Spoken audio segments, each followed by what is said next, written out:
Assalamualaikum warahmatullahi wabarakatuh. Selamat pagi anak-anak. Hari ini kita akan belajar akuntansi dasar untuk kelas 10 AKL bersama Ibu Fauzia Nur Apriliani, Sarjana Pendidikan.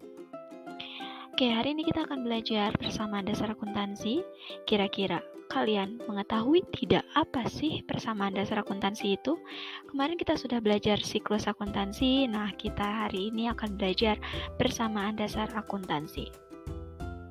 Kompetensi dasar hari ini adalah menerapkan persamaan dasar akuntansi dan membuat persamaan dasar akuntansi. Kompetensi dasar ini kita bagi menjadi 2 pertemuan. Hari ini pertama adalah tujuan pembelajarannya, menjelaskan pengertian persamaan dasar akuntansi dengan benar dan percaya diri, menguraikan unsur-unsur persamaan dasar akuntansi dengan benar dan teliti, menjabarkan rumus dasar persamaan dasar akuntansi dengan benar dan percaya diri, mempersiapkan pencatatan persamaan dasar akuntansi dengan teliti, benar, dan percaya diri. Kita akan diskusi hari ini dengan menggunakan Discovery Learning. Lalu kalian amatilah gambar di bawah ini. Kira-kira dari gambar ini akan menimbulkan pertanyaan yang di benak kalian ingin keluarkan. Kira-kira apa sih yang membuat kalian berpikir gambar ini tuh tentang apa? Apa sih artinya? Nah, silahkan kalian buat pertanyaan, lalu nanti pertanyaannya akan kalian pecahkan sendiri melalui kelompok. Nah, di dalam diskusi ini nanti kita akan pindah ke LKPD. Setelah kita selesai diskusi, nanti kita akan pindah lagi ke video pembelajaran berikut ini. Setelah kalian diskusi tadi, ya, maka dari itu persamaan dasar akuntansi adalah persamaan dasar akuntansi itu sistematika pencatatan yang menggambarkan suatu hubungan yang ada pada perusahaan, yaitu pengaruh transaksi terhadap posisi keuangan perusahaan yang meliputi harta dengan sumber dananya.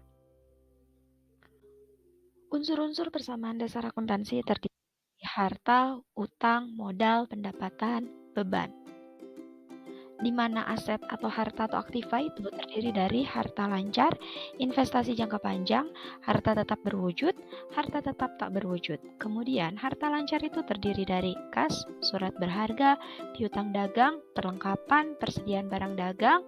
Kemudian harta tetap tak berwujud, ada goodwill, hak paten, hak cipta, merek dagang, hak sewa.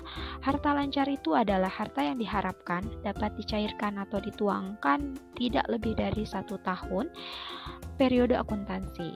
Kemudian, investasi jangka panjang adalah penanaman modal pada perusahaan lain dalam jangka waktu panjang. Harta tetap berwujud adalah kekayaan yang dimiliki perusahaan yang pemakaiannya lebih dari 1 tahun. Kemudian, harta tetap tak berwujud adalah hak istimewa yang dimiliki perusahaan dan mempunyai nilai, namun tidak memiliki fisik. Arti kas sendiri adalah semua harta yang tersedia dalam kas perusahaan maupun yang disimpan dalam bank yang dapat diambil setiap saat. Surat berharga adalah kepemilikan saham atau obligasi perusahaan lain yang bersifat sementara yang sewaktu-waktu dapat dijual kembali. Piutang dagang yaitu tagihan perusahaan kepada pihak lain yang terjadi karena melakukan transaksi penjualan secara kredit. Perlengkapan yaitu seluruh perlengkapan yang dipakai demi kelancaran usaha yang sifatnya habis pakai. Persediaan barang dagang yaitu barang yang dibeli dengan tujuan dijual kembali dengan harapan mendapat laba. Kemudian macam-macam harta tetap tak berwujud. Yang pertama ada goodwill. Goodwill adalah nilai lebih yang dimiliki suatu perusahaan karena keistimewaan tertentu. Hak paten adalah hak tunggal yang diberikan pemerintah kepada seseorang. Kemudian hak cipta adalah hak tunggal yang diberikan pemerintah kepada seseorang karena hasil karyanya. Merek dagang adalah hak yang diberikan pemerintah kepada suatu badan untuk menggunakan nama dan lambang bagi usahanya. Hak sewa adalah hak untuk menggunakan harta tetap pihak lain dalam waktu panjang sesuai kesepakatan. Franchise adalah hak istimewa yang diterima oleh seseorang atau badan dari pihak lain untuk mengkomersialkan formula, teknik, atau produk tertentu. Lalu utang adalah suatu jumlah uang yang harus dibayar atau dilunasi perusahaan kepada pihak luar perusahaan. Utang terdiri dari utang lancar dan utang jangka panjang.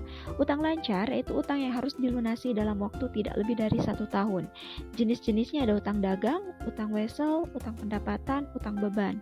Kemudian utang jangka panjang adalah utang yang waktu pelunasannya lebih dari 1 tahun. Macam-macamnya ada utang hipotek, utang obligasi, utang investasi. Selanjutnya adalah persamaan dasar akuntansi. Persamaan dasar akuntansi terdiri dari harta sama dengan utang plus modal. Harta atau disebut dengan aktiva sama dengan pasiva. Pasiva terdiri dari hutang dan modal. Atau persamaan dasar akuntansi dikatakan sebagai H plus B sama dengan U plus M plus P, di mana H itu harta, B itu adalah beban, U itu adalah utang, M itu adalah modal, dan P itu adalah pendapatan.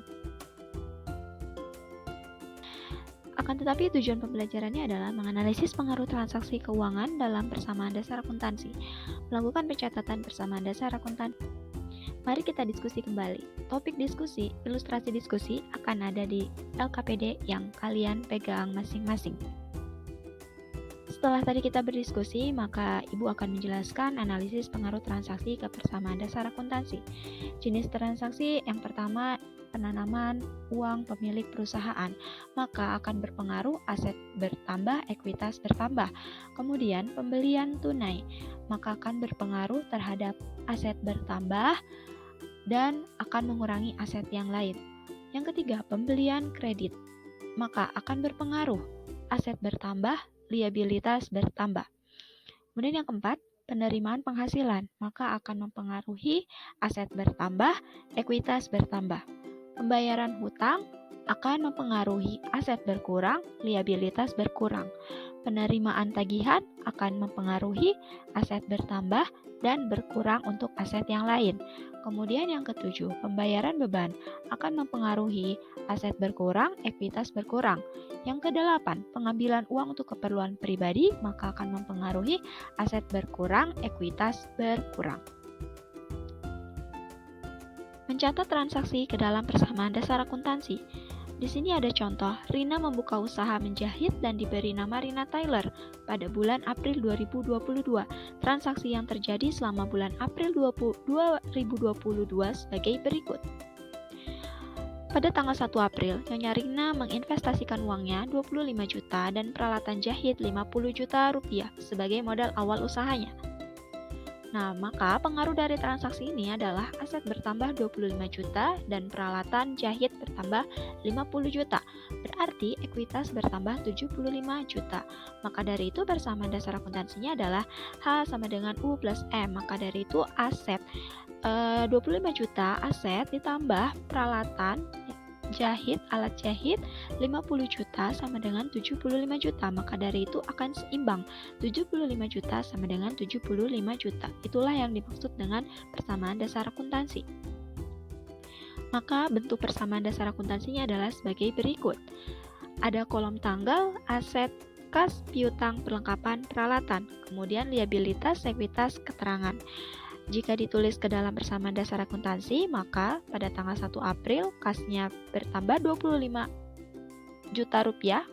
Ini dalam rupiah, dalam juta rupiah. Kemudian peralatan 25 juta rupiah, ekuitas 75 juta rupiah, keterangan modal awal. Maka dari itu aset sama dengan liabilitas plus ekuitas akan sama-sama 75 juta.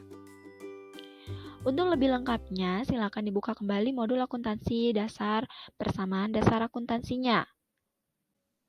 Terima kasih, semoga dapat mempermudah kalian dalam mempelajari materi ini. Wassalamualaikum warahmatullahi wabarakatuh.